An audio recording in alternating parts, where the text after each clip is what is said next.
Right, it's now a vortex. Just been painting. I got a request video actually from Naomi, aka PancakeMao on YouTube. Subscribe to her. But she requested I do a video on free will. Now I'm just gonna freestyle on this. I'm sort of vaguely familiar with some of the philosophical concepts to do with free will, but I'm not like an expert in that area of investigation, basically. So I'm just gonna reel off a bunch of stuff. I just got like some paint on the I've been painting, so I've got paint on the table. Sitting on some shit. Free will. Now, I do think that human beings have free will. I do think we have. I think actually free will in time. I think of it in the physics sense. So, my mind, every single second is, well, not consciously, but is making choices. There is the unconscious, which acts, which could be said to be the will in general, but I do think, well, maybe it's more like at certain points in time. I think it goes in like cycle, like sort of like, if you think of time, so time, you think of your existence as an individual, like as a mind, as a consciousness. It goes in decades. It goes in. It's like seasons, really. So like I'm probably in the autumn of my life because I'm 36, right? I've been through my summer. I've had my spring. I'm in the autumn years. Yeah, I'm a grown ass man. Like somehow, like still a bit immature, but then I'm a man, so that makes sense, right? But anyway, I digress. I think we do have free will. I think therefore I am, I guess, is coming to mind now. Descartes. The only thing that we can be sure of is that we can think, the I can think about itself. I mean, Buddhism, I think, has a lot of thoughts about the free will. I mean, as far as if you meditate as well, like people often say that it's about shutting off your thinking mind, and then it just all unfolds. But I do think we do have free will. I do think we have the ability to drive forward to make choices, basically. It's A/B choices. Like I think that is determinist. I'm not full determinist. Basically, I think I don't believe in the idea of God. I don't believe in God at all. I never have, and I never will. And that's been a conscious, lack of belief actually for me since I've been young. Like I rejected religion from a young age. Now it doesn't make me cool. It doesn't make me whatever. Like it's just it's a something I've come to through really thinking about it. I guess I just find the whole idea. I mean, I have the pantheistic notion of God, right? So, like, I believe in the universe. We're just basically the thinking parts of the universe. We're the forward edge of the thinking parts of the universe. We are a spark of the universe that somehow unluckily acquired the ability to think in some respects, because we're basically monkeys with social anxiety, right? There's that interesting thought experiment about, like, if 1,000 monkeys are bashing away on keyboards as well, would they eventually produce the works of Shakespeare? Which is, I don't know I'm not sure if that would connect really to free will, but you could probably say that it could, because the act of creation, I guess. I mean, look, I've started reading a bit of Schopenhauer. I'm not really got very far of it. It's quite heavy stuff, but I think in that, the will and representation, I think that covers a lot about basically the only point of existence is to make things, really. So creativity, which is completely paraphrasing, of course. And it's basically the Wikipedia entry version of it, right? But I'm just freestyling. I'll try and bring in a few more threads actually of free will. So, like, interesting experiment with free will is always the trolley experiment. So basically, there's a trolley or tram going towards. There's a bunch of people tied to a train track. You have the lever. If you pull the lever, those people will die. Well, there's variations on this thought experiment, but basically, it's usually one person will die or like 5 people. So you have to choose between, this lever, which would either, and it's basically what you would call an impossible choice. Really, it's like it's not an impossible choice, but morally speaking, you have to make a moral judgment there, like on. Like some try and justify it with ethics somehow. You could probably say that it's a lesser evil argument, right? For if you could say, the obvious lesser evil argument in that instance would be kill one person instead of the 5, because that, just like in maths, that makes sense in maths. But then it doesn't also consider who the people are. What if, say, for example, there was 5 Nazis and 1 Einstein on the other track or something, I don't know, for example. That for me would become an easier choice, but then those, I'm only thinking about this off the top of my head. What if those Nazis were just like ordinary recruits or something? Like, I've not actually provided you the information of who. And I'm not a fan of Nazis, fuck Nazis, but as you can see, like, the more you actually dive into the detail, the more that life isn't simple, right? And we're monkeys with anxiety, and I'm pretty neurotic. Like, I overthink a lot of life. Why do you think I run a philosophy YouTube channel with art? It's because I just can't switch my goddamn anxiety off. My brain is just overloaded with buzzing, I need to sleep in a bit actually as well.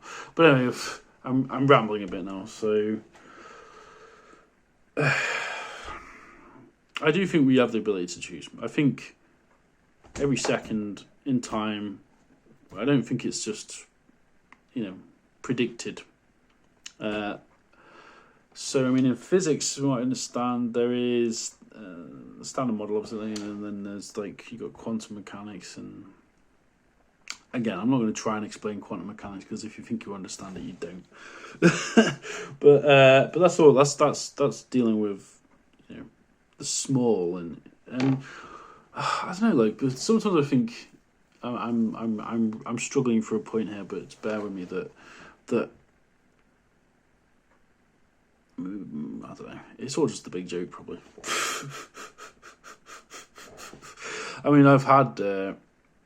I've had some pretty intense psychedelic experiences where I've seen the universe unfolding, and I've seen some pretty intense stuff, and had a death experience basically inside in a drug trip, and that's having that sort of experience does profoundly change you. I think I'm still a bit frozen from that, actually, to be honest, when that happened last year. I'm still a bit frozen in that moment, I'm overthinking, and it's provided plenty of stuff in energy to draw from, but also in this other sense, I'm dealing with the fallout still of that. And anyway, I've gone on to the personal vlog now, so free will. So yes, I need to try and justify why I think it exists. I just think it does. My housemate actually, interestingly enough, has the opposite view, and we've talked about this a few times. He's very much determinist. He just thinks it's all unfolding. We've got no choice in the matter.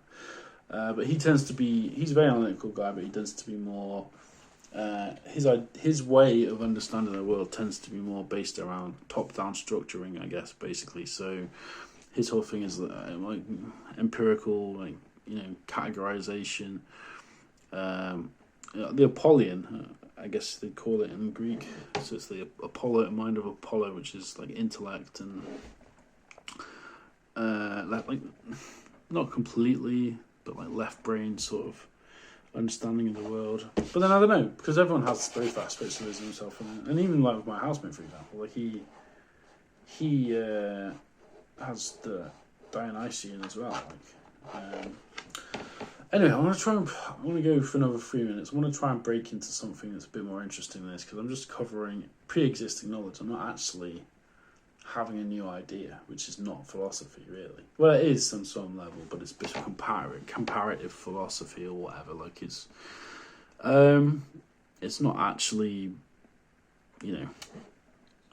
hardcore thinking. And I'm thinking images. I'm trying to think of some images. So free will, freedom. I wonder if... So I've been learning about this concept recently called epigenetics, which is basically that we're all born with genetic potential. And depending on what we,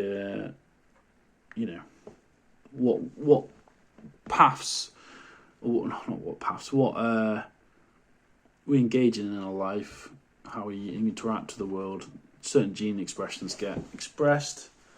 So, I mean, in a sense, we probably are all code, actually. Like, I don't mean in the sense of computer code, but just we are DNA helix. I mean, one of the hard things about our knowledge, though, and I think in the modern age, is that basically we get taught like how a lot of biological our knowledge is almost our knowledge is a good thing, but in some ways ignorance is bliss, right? Like, if you understand a lot about how the world works, it's almost like you want to forget, right? At a certain point, like, this is just my neuroticism coming out, but like, I have all this like useless info in my head sometimes, and I'm just like, I just want to dump this shit somewhere, like, and it's too much. Like, no one can hold all the information about the world in their head. That's not possible. Nobody's God, obviously. And going back to God, I mean the free will. God in relation to free will. I mean, I would just say that God is equivalent to all matter within a especially God's just probably infinity, right? Like, it's a fractal. It's a self-replicating fractal, right? That's sort of what I would have this intuitive thought I had about it. This is where it gets interesting now. I do think that God is basically just is a word. I mean, for a start, it's a word, but it's also basically a spiral that just spirals to infinity. Like, I'm talking in metaphor now. I don't know if this is actually true. I'm just saying that I think we are we're the code of a spiraling, chaotic universe. But if something's chaotic, and I do believe that chaos is the underlying principle of the universe, to be honest, I'm not a believer in that the universe is ordered in that way, like of being, like the watchmaker what's the word for it? There's a word for it, where I don't believe that it's predetermined, basically. Solaris is an interesting film that explores this, actually, the Russian and the remake as well. The idea, because in Solaris, his wife has killed herself, and there's this planet they go to, a sun, basically, but the sun basically works on people's emotions and minds, keeps on bringing back his dead wife, and she keeps on killing herself again and again and again, which is an interesting notion, I suppose. Oh, sorry, I should have given a trigger warning then. I apologise. Free will. Sorry, I'm trying not to be offensive, but you have free will. Like, I mean, trigger warning again. So, Myth of Sisyphus, that was by Camus, is a really good book on the subject of free will, because I've been talking about this in my other vlogs, because essentially that's just about why not kill yourself? Why keep on living? Why? I mean, and Camus' big influence on me, because I do believe the universe is absurd. It's utter chaos. We're not going to understand it all. science is useful for improving life and, you know, exploring further the barriers of the universe and the boundaries of the universe, and sort of making our lives bearable and interesting and fun. You know, dancing and everything, like, and having a laugh. But I do think, on a certain level, the universe is essentially unknowable in terms of like the multiverse, the full complexity of the universe. I don't know, I can imagine like you're like, I don't know, some sort of scientist, right? And you like download God into your brain. Do you think that's going to end well, having that much power as well? You know? I went into weird territory there. I'm just like riffing, like I said, so take all this with a pinch of salt. I'm not saying like, I believe in X, Y, and Z. I'm just riffing. I don't know why I have to repeat this every single time. I don't know. I'm just literally talking to myself anyway, so it doesn't really matter. Anyway, I hope that was adequate, PancakeMao.